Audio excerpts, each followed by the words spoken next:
사무엘상 25장 2절 3절을 제가 봉독하겠습니다.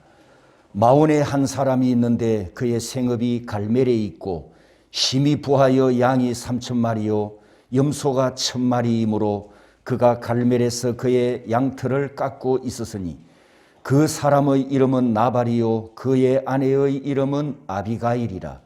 그 여자는 총명하고 용모가 아름다우나 남자는 완고하고 행실이 악하며 그는 갈렙 족속이었더라. 아멘. 룻기 3장 마지막 18절 말씀 우리 한 목소리로 다 같이 봉독하겠습니다. 이에 시어머니가 이르되 내 딸아 이 사건이 어떻게 될지 알기까지 앉아있어라. 그 사람이 오늘 이 일을 성취하기 전에는 쉬지 아니하리라 하니라. 아멘. 가정의 달입니다. 서로 축복하겠습니다. 쇠비하십시오. 쇠비하는 가정이 되십시오. 대구의 명복공원을 잘 아시죠? 옛날은 화장장입니다. 대구 화장장. 거기 마당에 조그마한 편지들이 여기저기 붙어 있는 걸 제가 발견을 하고 그 편지를 제가 한번 쭉 훑어봤습니다. 그랬더니 그 편지 제목은 하늘나라 편지인데 먼저 떠나보내는 그 가족들에게 살아있는 가족들이 보내는 짤막짤막한 아쉬움의 편지들이었습니다. 그 편지를 보니까 부모님에게, 아버지에게, 어머니에게, 혹은 할아버지에게, 할머니에게, 혹은 형님, 누나, 동생, 친구 등등 발신자가 다양했습니다. 그런데 뭔가 하나 눈에 띄었어요. 어라? 이게 뭐지? 라고 찾아봤는데 아무리 찾아봐도 발견할 수가 없었어요. 그리고 한쪽 옆에 그 편지들을 모은 하늘나라 편지라는 이 책을 만들어 가지고 무료로 가져가도록 해놨더라고요.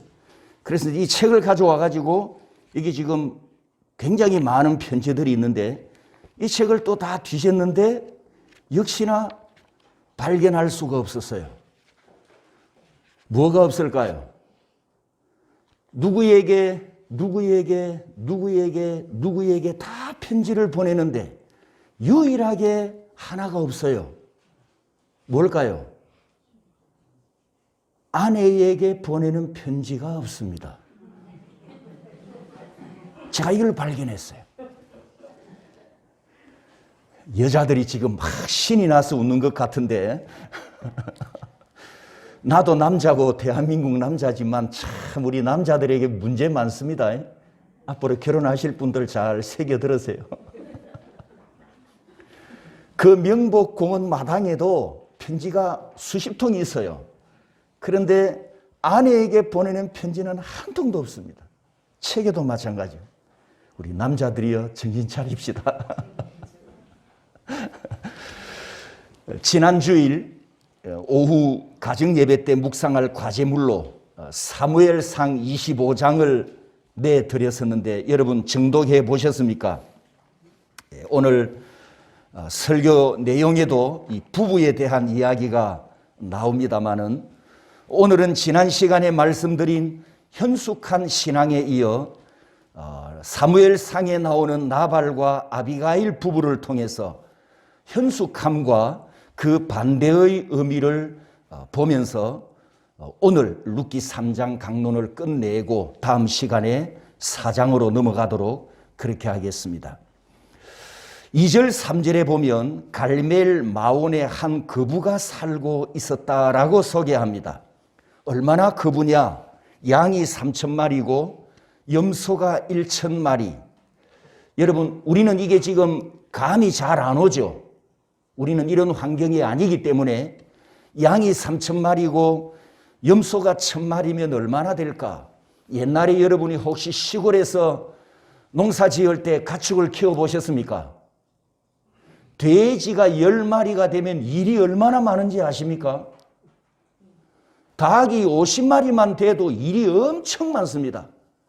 그런데 이 양과 염소는 몸집이 또 다 크잖아요. 닭하고는 전혀 다르거든요. 그래서 이 부자는 요즘 말로 하면 대기업입니다. 대기업. 목동 한 명이 관리할 수 있는 양이 30마리라고 합니다. 그런데 훈련시킨 개를 다니고 다니면 목동 한 명이 50마리를 관리할 수 있다고 지금 요르단에 살고 있는 한주한 선교사한테 제가 직접 확인을 한 내용입니다. 그렇다면 이 갈멜 마온의 부자는 4,000마리의 가축을 갖고 있는데 50마리를 한 명의 노예가 종이 관리를 한다면 종이 몇 명 됩니까? 적어도 80명이에요. 그러면 이 집 종이 80명이면 그 80명에게 딸린 식솔까지 합하면 도대체 몇 명이나 될까요? 아무리 작게 잡아도, 물론 종 중에는 미혼도 있겠지만 미혼도 아무리 작게 잡아도 300명 이상은 될 것이다. 이런 계산을 해보면 300명의 종을 데리고 있는, 식솔을 데리고 있는 이 집안은 소기업이 아니지요. 요즘 말로 하면 대기업이다. 이걸 우리가 확인할 수 있습니다. 그런데 이런 대기업 회장 이름을 본문 2절에 보면 그 사람의 이름을 언급하지 않고, 따라서 합니다. 한 사람. 2절에 한 사람으로만 언급되었습니다. 성경 저자이신 하나님께서 사람을 소개하실 때 본명을 밝히지 않고 한 사람으로만 언급하는 것은 한 사람, 두 사람, 세 사람, 네 사람, 이렇게 많은 사람을 일컫는 표현이어서 그 존재를 존귀하게 여기지 않고 그는 별 볼 일 없는 사람, 흔한 사람 중에, 많은 사람 중에 한 사람, 두 사람, 세 사람, 이런 표현이어서 하나님께서 이 사람을 무시하는 하나님의 용법이다 라는 것을 이미 여러 번 말씀드렸습니다. 성경에 보면 이렇게 하나님께 무시되는 한 사람으로 표현되는 사람이 구약에도 등장하고 신약에도 등장하는데, 우리가 다음 시간 이제 4장으로 넘어가면 이 4장에도 이렇게 무시당하는 한 사람이 등장합니다. 아무튼 이 사무엘상 25장 갈멜에 사는 이 거부도 당시 이스라엘 사회에서 알려진 대기업 회장인데, 그 이름이 누군지, 본명이 무엇인지 밝히는 것이 그 사람에 대한 명예고 대우이지만 거주지는 밝혀졌으나 이름이 감추어진 것은 하나님께 무시당하던 사람이었다. 이것을 우리에게 증거해 주고 있습니다. 그런데 그 다음 3절을 보십시오. 3절을 보면 의미 있게 시작합니다. 히브리 원문 순서로 쭉 제가 나열을 해봤는데 지금 보고 계시는 것은 히브리 원문에 기록된 순서입니다. 이름은 그 사람의 나발이요, 이름은 그 아내의 아비가일이라. 그 여자는 명하고 총 아름다우나 용모가, 또 남자는 완고하고 악하며 행사가, 그는 갈멜 족속이었더라. 이렇게 순서대로 쭉 나열을 해놓고 보면 먼저 남편의 이름을 밝히고 아내의 이름을 밝힙니다. 그리고 나서 그 아내는 어떤 인격과 성품을 가졌는가를 밝히고 3절 끝에 남편의 인격과 성품을 밝히는 이런 순서로 기록된 것을 보게 됩니다. 이 3절에는 이 거부의 이름이 밝혀졌습니다. 누구라고요? 남자 이름이 누구라고요? 나발. 그런데 3절을 보시면 그 남자의 존재를 드러내는 것보다 아내와 비교하기 위해서 남편의 이름이 거명되고 기록된 것을 볼 수 있습니다. 나발은 어떤 사람이냐? 이런 사람이었습니다. 다윗이 용사들과 함께 이스라엘 백성들을 보호하고 있었는데 다윗을 따르는 수백 명의 용사들이 있었지요. 젊은 용사들. 주변에 있는 이방 족속들이 이 히브리인들을 공격하지 못하도록 다윗이 자기 용사들과 함께 그렇게 자기 백성들을, 이스라엘 백성들을 보호하고 있었는데 요즘 말로 하면 민병대입니다. 민병대. 다윗은 아직 정식 왕이 아니거든요.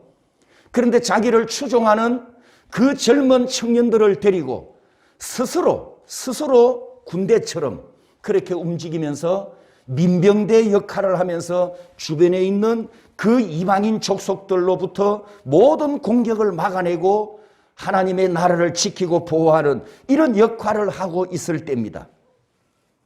나발의 집에 큰 축제가 열렸습니다. 바로 양털 깎는 시즌. 여러분, 농사를 짓는 농부는 가을 추수를 거두어 드릴 때 제일 기쁘지 않습니까? 1년 중에. 가축을 키우는 사람들에게는 바로 1년에 한 번 있는 양털을 깎을 때가 가장 큰 축제 날입니다. 농부처럼 수확이 있는 날이기 때문에 이때는 많은 사람들이 동원되어서 양털을 깎고, 그리고 주인은 먹을 것을 푸짐하게 준비를 해서 수확의 기쁨을 일하는 사람들과 혹은 이웃들과 함께 나누는 큰 잔치를 배설합니다. 다윗이 용사들을 보내어서 우리에게 먹을 것이 필요하니 먹을 것을 좀 나누어 주세요 라고 요청을 합니다. 다윗은 나발에게 요구할 수 있는 권리가 당당하게 있었어요. 왜냐하면 그 재산들을 지켜주고 보호해 주었기 때문에. 이 다윗에게 요구할 수 있는 권리가 있었지만 그는 그 권리를 행사하지 않고 공손하게 예의를 갖춰서 나발에게 먹을 것을 요청합니다. 6절에 보시면 놀라운 사실을 하나 발견하게 되는데, 다윗이 이 나발에게 하나님의 평강을 3번이나 연거푸 빌었습니다. 너와 내 집과 내 소유의 모든 것. 아마 신구약 성경에서 한 사람에게 동시에 한 자리에서 평강을 3번이나 빈 것은 성경에서 유일한 본문이 아닐까. 저는 지금 이렇게 생각을 하거든요. 아마 이런 본문이 2번 없을 거예요. 다윗이 이 나발을 어떻게 지금 대우하고 예우하고 예전을 갖추고 있는가는 그 모습을 우리가 보는 거예요. 다윗이 자기 권리와 자기 권위와 자기의 모든 것을 최대한 낮추고 나발에게 예를 갖추는 그런 겸손한 모습을 지금 나타내었단 말입니다. 그런데 이 나발이 그 다윗의 요청을 듣고 어떤 반응을 보이는가 보십시오.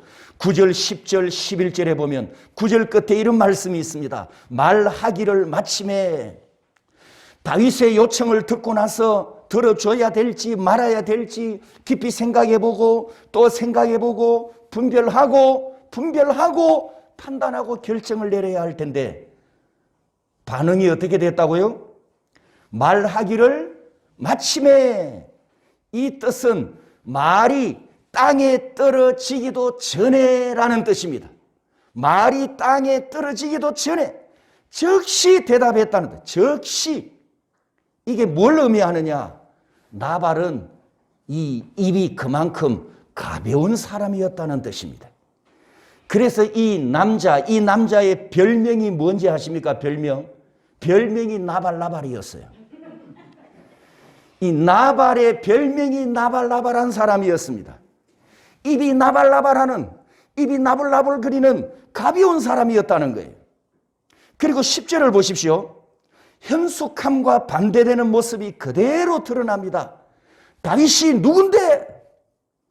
이새의 아들은 누구냐? 지금 나발이 무슨 말을 했습니까? 방금 다윗을 모욕할 뿐 아니라 누구까지?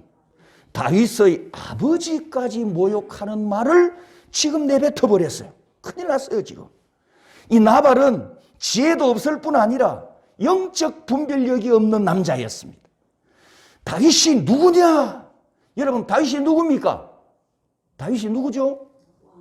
이때에는 이미 사무엘에 의해 이새의 말째 아들 다윗의 머리에 기름이 부어졌다는 소문이 이스라엘에 쫙 퍼졌을 때란 말이에요.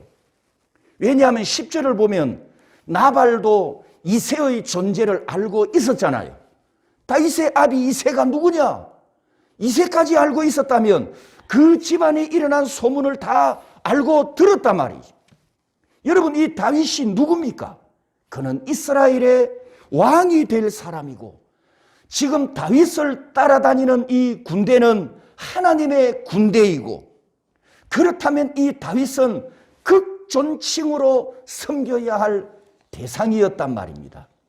다윗의 군대는 하나님의 군대이고, 다윗은 하나님 군대의 리더였으니까, 여러분, 다윗이 식량을 구하려면 쉽게 구하는 방법이 있습니다. 백성들에게 곡물을 바치도록 명령하거나 국세를 바치도록 청구서를 보내거나 아니면 군대를 이끌고 가서 탈취해 와도 돼요.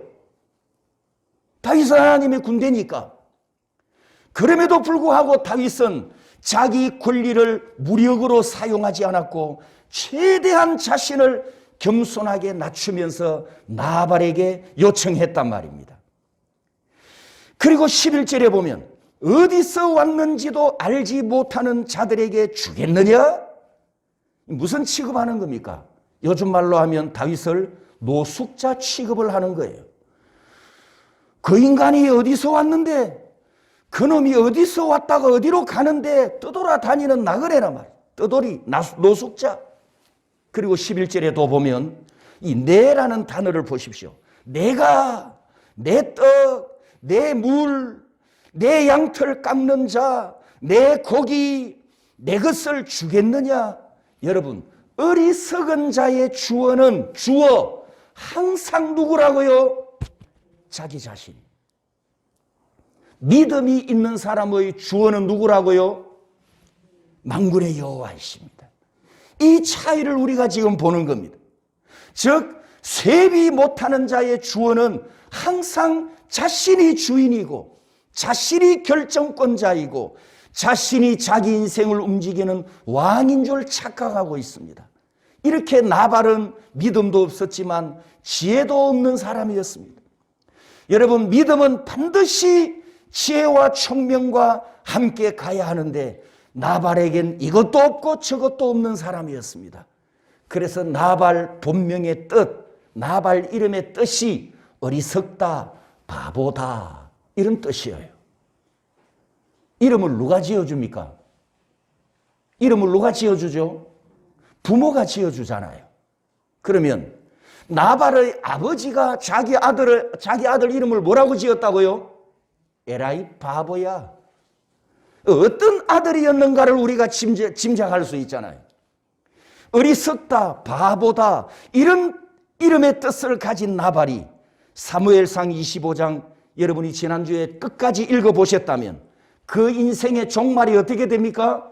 바보처럼 그 인생이 끝나는 것을 우리가 보게 됩니다. 반면에 이 나발의 아내 아비가일은 3절에 이렇게 소개됐습니다. 그 여자는 총명하고 토부입니다. 그 용모가 아름다운 여인이었다. 이 아비가일 이름의 뜻은 따라서 합니다. 내 아버지가 기뻐하다. 내 아버지가 기뻐하신다. 이 아비가일은 아버지가 딸 이름을 이렇게 지어주었어요. 내 아버지가 기뻐하다. 이 뜻을 보면 그녀는 아버지에게 어떤 딸이었을까 짐작할 수 있습니다. 사무엘상 25장에 등장하는 이 아비가일은 여러분 여리고성 라합을 아시죠? 그리고 우리가 지금 생각하고 있는 룻기스의 룻을 아시잖아요. 그래서 이 아비가일과 라합과 룻은 서로 병행, 키아점이 되는 현숙한 여인이었습니다.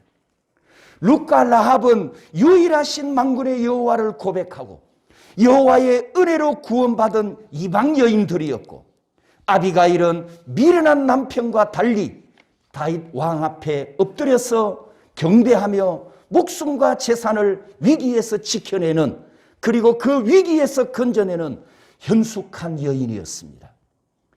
다윗을 거부했던 나발의 행위는 예수 그리스도를 거부하는 것과 같은 의미였기 때문에 38절을 보면 하나님의 징계를 받고 사망합니다. 사별로 남편에게서 자유로워진 아비가일은 25장 결론에 보면 다윗의 신부가 되면서 예수님이 오시면 장차 저와 여러분들이 구원받고 예수님의 신부가 될 것을 예표하고 있었습니다. 사랑하는 성도 여러분, 지난 시간과 오늘까지 구약시대의 성도들에게서 현숙한 신앙이 무엇인가를 보았습니다. 그러면 우리는 지금 신약시대를 살아가는데 신약시대를 살아가는 우리에게 현숙한 신앙이란 어떤 것일까요? 바로 이것을 여러분에게 3장 결론으로 말씀드리기 위해 지금 이 나발과 아비가일 부부를 지금 본 것입니다. 아비가일이 나타낸 현숙함은 어떤 모습이었습니까? 다윗을 왕으로 인정하고 다윗을 왕으로 높였으며 그 왕 앞에 납작하게 엎드렸습니다. 그리고 마지막에는 위대한 다윗 왕의 신부가 되었다는 것은 다윗의 영역 안으로 완전히 들어갔다는 의미입니다. 성도 여러분, 구약의 다윗 왕이 예수 그리스도를 예표하기 때문에 이 두 사람의 결혼이 신랑 예수님과 그의 신부인 내가 영적으로 혼인하여 내가 구원받는 것을 모형하면서 아비가일처럼 내가 예수 그리스도 안으로 완전히 들어가는 것이 신약의 현숙함입니다. 이 현숙함이 앞에서 말씀드린 쇠비와 연결됩니다. 성도 여러분, 쇠비는 하나님의 주권을 전적으로 의지하는 신앙이고 쇠비는 내가 먼저 나서지 않는 하나님의 때를 기다리는 신앙이고 쇠비는 하나님 앞에서 내 권리를 완전히 포기하고 의탁하는 신앙입니다. 이런 의미를 가진 쇠비가 신약 성경에서는 이렇게 말씀되었습니다. 한번 따라서 해볼까요? 그리스도 안에 있으면 아들을 믿는 믿음 안에서 사는 것이라. 구약 성경의 쇠비 신앙이 신약 성경에는 사도 바울이 많이 사용한 관용구 중에 하나인, 따라서 합니다. 안에서 이렇게 표현되었습니다. 그리스도 안에서, 예수 그리스도 안에서, 주 안에서, 그 안에서, 믿음 안에서 모두 같은 뜻입니다. 사도 바울은 자신이 쓴 신약 성경에서 그리스도 안에서라는 이 관용구를 약 164번이나 사용합니다. 이 안에서라는 말씀이 밖에서 안으로 들어가는 공간 이동을 의미하거나 또 아니면 영적으로 하나 되었다, 이런 추상적인 단순한 의미가 아니고 안에서라는 뜻은 내가 그리스도에게 완전히 속하였고 나는 그리스도의 소유가 되었으며 나는 그리스도 안에 있기 때문에 예수님의 죽으심에 나도 하나 되어 나라는 존재는 죽은 자이며 예수님의 부활에 나도 하나 되어 나는 그리스도 안에서만 살아있는 존재다. 바로 이것을 의미하는 뜻입니다. 그리스도 안에서만 따라서 합니다. 어디서라고요? 그리스도 안에서만 살아있는 나, 그리스도 안에서만 행하는 나, 그리스도 안에서만 살아있는 존재. 그리스도 안에서라고 하는 이 명제는 여러분, 내가 누구인가, 내 정체성을 규정하는 데 아주 중요한 의미를 갖고 있습니다. 우리 신앙생활의 출발이 어디일까요? 신앙생활의 출발, 그리스도 안입니다. 여러분, 신앙의 기초 어디일까요? 예수 그리스도 안에서 내가 누구인가, 나는 어떤 존재인가, 내 신분과 내 존재를 결정하는 핵심이 예수 그리스도 안에서, 이게 바로 신약의 쇠비라는 뜻입니다. 현숙함이란 뜻입니다. 여러분, 이 지구상에 생명체가 참 많습니다. 다양한 종류의 식물도 있고요, 다양한 종류의 동물들도 있습니다. 그리고 또 생명을 가진 우리 인간도 있습니다. 자, 식물이나 동물이나 사람이나 생명체라는 관점에서는 똑같아요. 맞습니까? 예, 생명이라는 관점에서는 똑같은데, 그렇다고 인간이 내가 식물을 보고 저놈하고 나하고 다른 게 뭘까? 똑같네? 생명체네? 여러분이 집에서 키우는 개나 고양이나 이 애완동물을 두고 아이고 니나 내나 같은 운명이네 그러는 분 아무도 없죠? 여러분, 우리는 식물이나 동물이나 인간이 똑같은 생명체지만 내 정체성에 대해서 헷갈려 하지 않는단 말이에요. 넌 식물이야, 넌 동물이야, 난 인간이야. 나는 영혼을 가진 인간이기 때문에, 나는 하나님의 형상대로 지음받은 사람이기 때문에 내 신분과 내 정체성은 식물과 동물과는 분명히 다른 존재임을 여러분 다 확신하고 있지요? 이거 헷갈리는 분 없지요? 마찬가지입니다. 예수 그리스도 안에서라는 의미도 마찬가지입니다. 나는 예수 그리스도 안에 거하는 성도이고 나는 예수 그리스도 안에 거하는 천국 백성입니다. 나는 예수 그리스도 안에서 구원받은 하나님의 자녀입니다. 따라서 합니다. 만 어디서라고요? 예수 그리스도 안에서만. 이 신앙 고백이 기초이고 기본이고 핵심입니다. 이 기초가 흔들리면 인생이 송두리째 흔들려 무너질 수가 있어요. 그리스도 안에 산다, 그리스도 안에 거한다, 그리스도와 함께 행한다, 다 같은 의미입니다. 옆에 사람에게 축복합니다. 당신을 아십시오. 당신이 누군지 아십시오. 물어보십시오. 어디 산다고요? 여러분의 현주소가 어디라고요? 그리스도 안에. 주민등록 있는 주소 소용없습니다. 진짜 내 주소는 예수 그리스도 안에서입니다. 할렐루야. 내가 이렇게 살려면 갈라디아 2장 20절 말씀처럼 예수 그리스도와 하나 연합해야 합니다. 함께 죽었고 함께 부활했으면 그리스도의 영이신 성령으로 살아야 합니다. 성령으로 행하려면 육은 철저하게 거부되어야 하고 성령으로 충만하려면 육신의 소욕은 거절되고 육은 부인되고 자아는 깨어져야 합니다. 내가 갖고 있었던 모든 권리를 나를 위해서 죽으시고 부활하신 주님께 100% 다 내드려야 합니다. 예수님 앞에서 나는 아무 권리도 없는 예수님의 종, 예수님의 노예일 뿐입니다. 예수님 안에서 나는 아무 권리도 없는 삶, 바로 이것이 주권신앙이고 그리스도 안에서 쇠비하는 신앙입니다. 사사시대는 400년 동안 지가 복음이 되어서 지 멋대로 살았던 시대라고 했습니다. 여러분, 사사기 성경책이 모두 21장인데 마지막 구절을 이렇게 끝을 맺습니다. 21장 25절에 그때에 이스라엘의 왕이 없으므로, 다 같이 읽습니다. 시작. 사람이 각기 자기의 소견에 옳은 대로 행하였더라. 요걸 네 글자로 하면 뭐가 된다고요? 지가복음. 이런 시대에 보아스 같은 상남자가 등장합니다. 이런 시대에 이스라엘의 하나님을 자기 하나님으로 고백하는 이방 여인이 등장하여 메시아가 오실 길에 도구로 쓰임받는 루키스가 이 어두운 사사시대 400년, 그 400년 어두운 시대에 루키스가 밝은 등불로 우뚝 서 있습니다.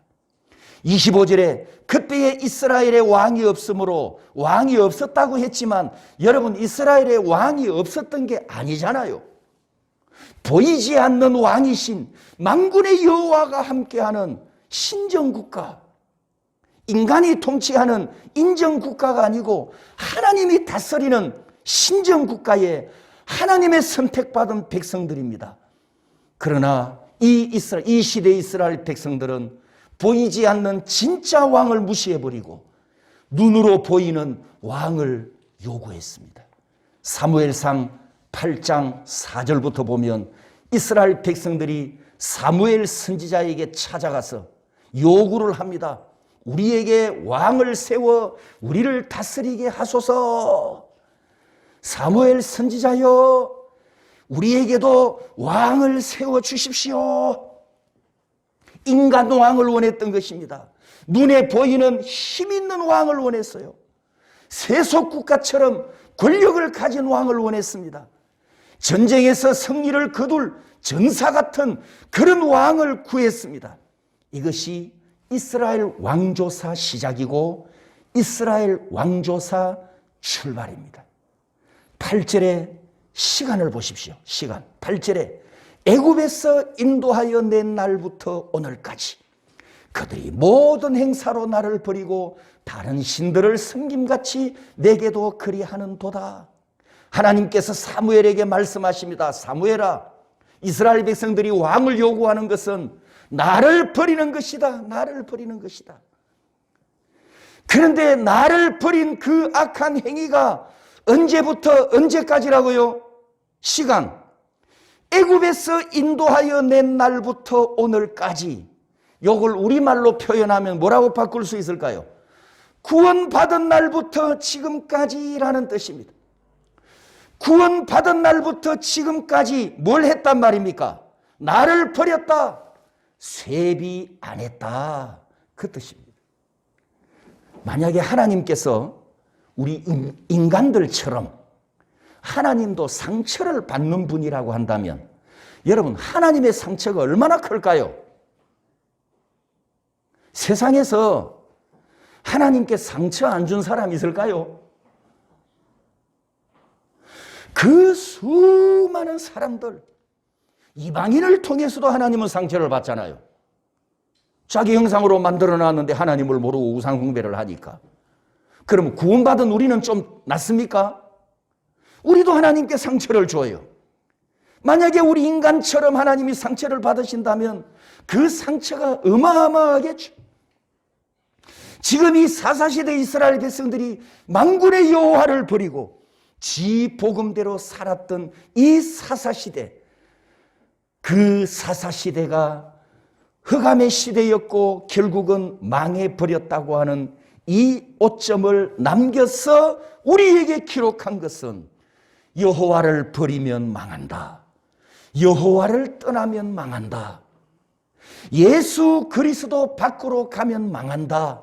그걸 증명하는 책이 사사기이고, 그런 시대에 로마서 12장 1절 3절 말씀처럼 따라서 합니다. 시대를 본받지 않고 시대를 거슬러 가고 시대를 역행하고, 그 말씀처럼 하나님 앞에 이 사사시대에 역행했던, 하나님 앞에 쇠비했던 룻기서 결말은 해피엔딩을 우리에게 증명하고 있습니다. 할렐루야. 결론을 내리겠습니다. 성도 여러분, 예수 그리스도 밖에는 죽음이고 심판이고 멸망입니다. 예수 그리스도 안에만 영원한 생명이 있습니다. 믿습니까? 예수 그리스도 안에만 소망이 있습니다. 예수 그리스도 안에만 인생의 즐거움이 있습니다. 예수 그리스도 안에만 참된 평안이 있습니다. 떠나면 죽음입니다. 떠나면 고통입니다. 떠나면 멸망입니다. 사사기와 룻기서가 대비되면서 이것을 우리에게 지금 증거하고 있습니다. 찬송가 559장에 사철의 봄바람 불어있고 이런 가사가 있습니다. 하나님 아버지 모셨으니 믿음의 반석도 든든하다. 고마워라 임마누엘, 예수만 섬기는 우리 집. 이 찬양 가사처럼 예수 그리스도 안에만 있어야 예수 그리스도를 통해 약속된 모든 복을 누릴 수 있음을 믿으시기 바랍니다. 예수 그리스도 안에만 있어야 예수 그리스도를 통해 오는 모든 은혜에 참여할 수 있습니다. 그러므로 예수 그리스도 안에서만 살아가는 나입니다. 이것이 쇠비하는 신앙입니다. 나를 구원하신 예수 그리스도 안에서 모든 가정이, 우리 대구 선교교회의 모든 가정이, 따라서 합니다. 쇠비. 우리 모든 부모님들도 그리고 자녀들도 예수 그리스도 안에서 쇠비하는 복이 있기를 주님의 이름으로 축복합니다.